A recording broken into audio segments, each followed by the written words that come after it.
from after looking at film and everything? What did you see from your guys? Yeah, well, that was, you know, we're playing a team that was a wounded animal.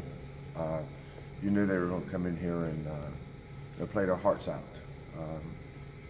You know, SMU is a program that typically only plays 7 guys.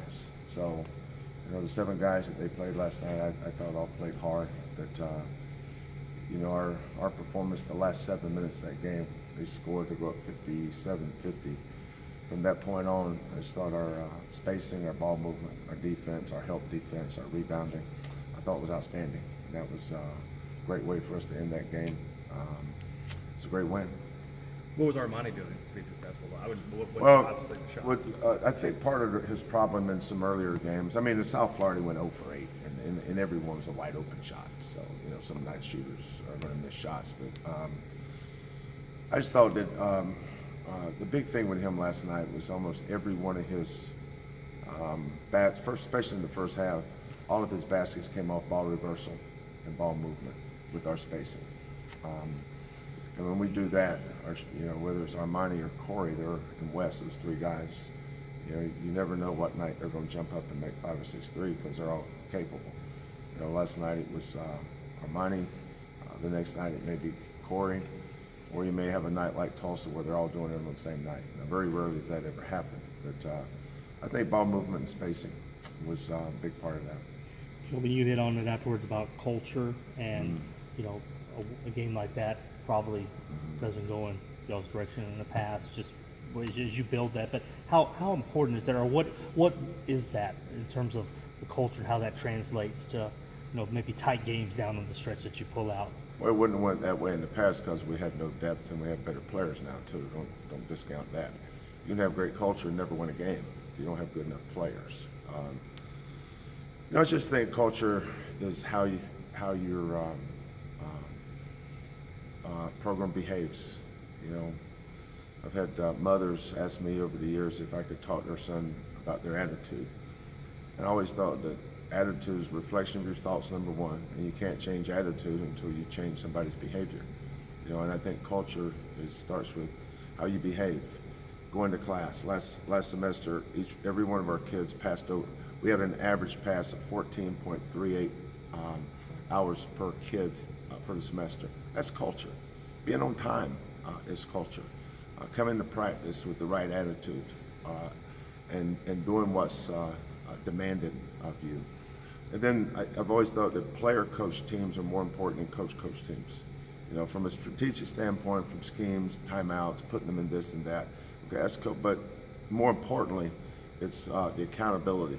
I thought our kids did a great job of coaching each other in that last 7 minutes. And then comes the buy-in. You got buy-in. You know, Wes Van Beek is in with 2 feet. He's balled in. He doesn't have any discussion points or negotiation or rationalization in his mind. This is who we are, and this is what's expected. I mean, it's like rebounding. You know, when the ball goes up, you know, you read the fly of the ball, you can tell where it's going to bounce. You know, we work on that stuff. You know, and Wes embodies that. And sometimes you look at your seniors and the guy people think you're going to miss the most is not the ones that you're going to miss the most. It's the one that embodies your culture the most. That's why Wes will be tough to replace. Coach, looking toward Tulane, do coaches, players think about revenge as a factor, motivating factor in the game? I don't. And what are keys to beating Tulane on Sunday? Well, it'd be different. You know, their team is, I think they have the best fast break in the league. And it's more of a delayed break. But Embo, Frazier, Reynolds, and Cornish, those 4 guys are a problem in transition because they all can shoot, pass, drive, and they all can get to the free throw line. You know, Frazier's projected as a late first-round pick, early second-round pick, and a lot of boards. You know, you see him popping up, and you see why. And he's talented dude now. You know, Reynolds, we let him just get loose from us last time, transition and then the half court. So we've got to do a better job of knowing where Reynolds is behind the three-point line, and then we've got to get back and match up with them and not let them score so easily in transition. I didn't think we were very good at that last time. Kelvin, maybe not revenge, but in any game you play, you always want to have your team hopefully at its best. And that game, I think it's fair to say that you guys were put in some positions, weather, things you couldn't control, so you weren't, probably. I mean, is that not a fair gauge in terms of what y'all, maybe the Houston that played the first time against them versus what you had to see Sunday? It's not. This is just fact. That game should have either been canceled or delayed. I just didn't think it was fair that we had to jump off the bus and change clothes and eat in 30 seconds, jump back on the bus and go play a game. It's like we never got grounded, but no pun intended. But that being said, Tulane outplayed us. For what, say how you want, we got beat. Mike may say that's probably their best game of the year. Maybe not. I mean, they're a good team. They've had other good games, but getting them back here, going forward, you just learn.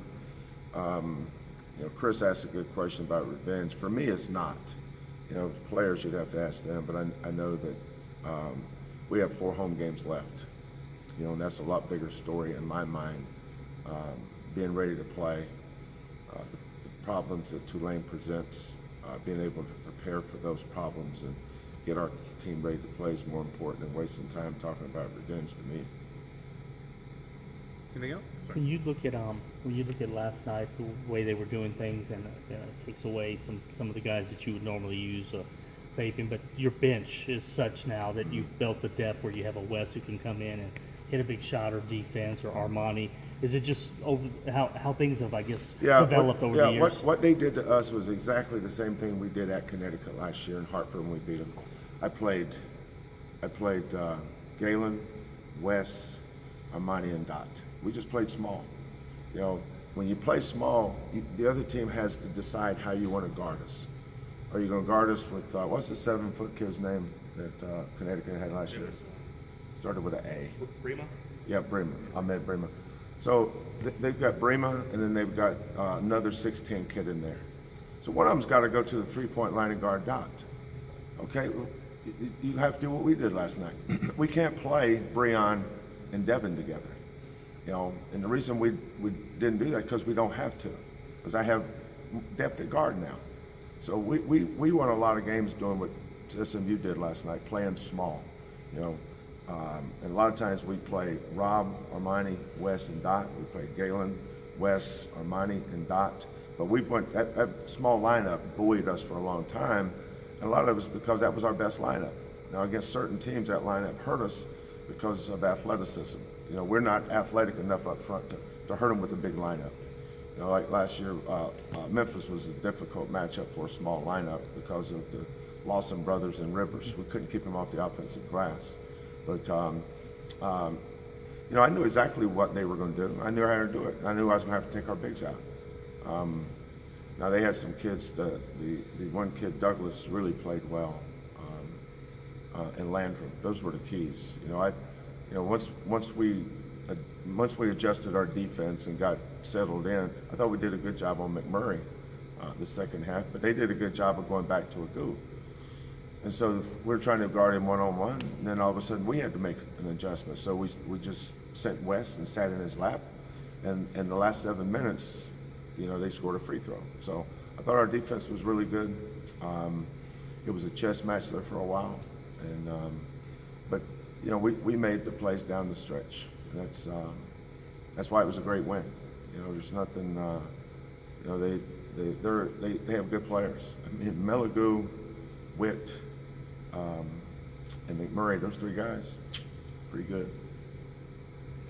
Yeah. Thanks, Coach. Sure. Thank you very much, Coach. All right, thanks.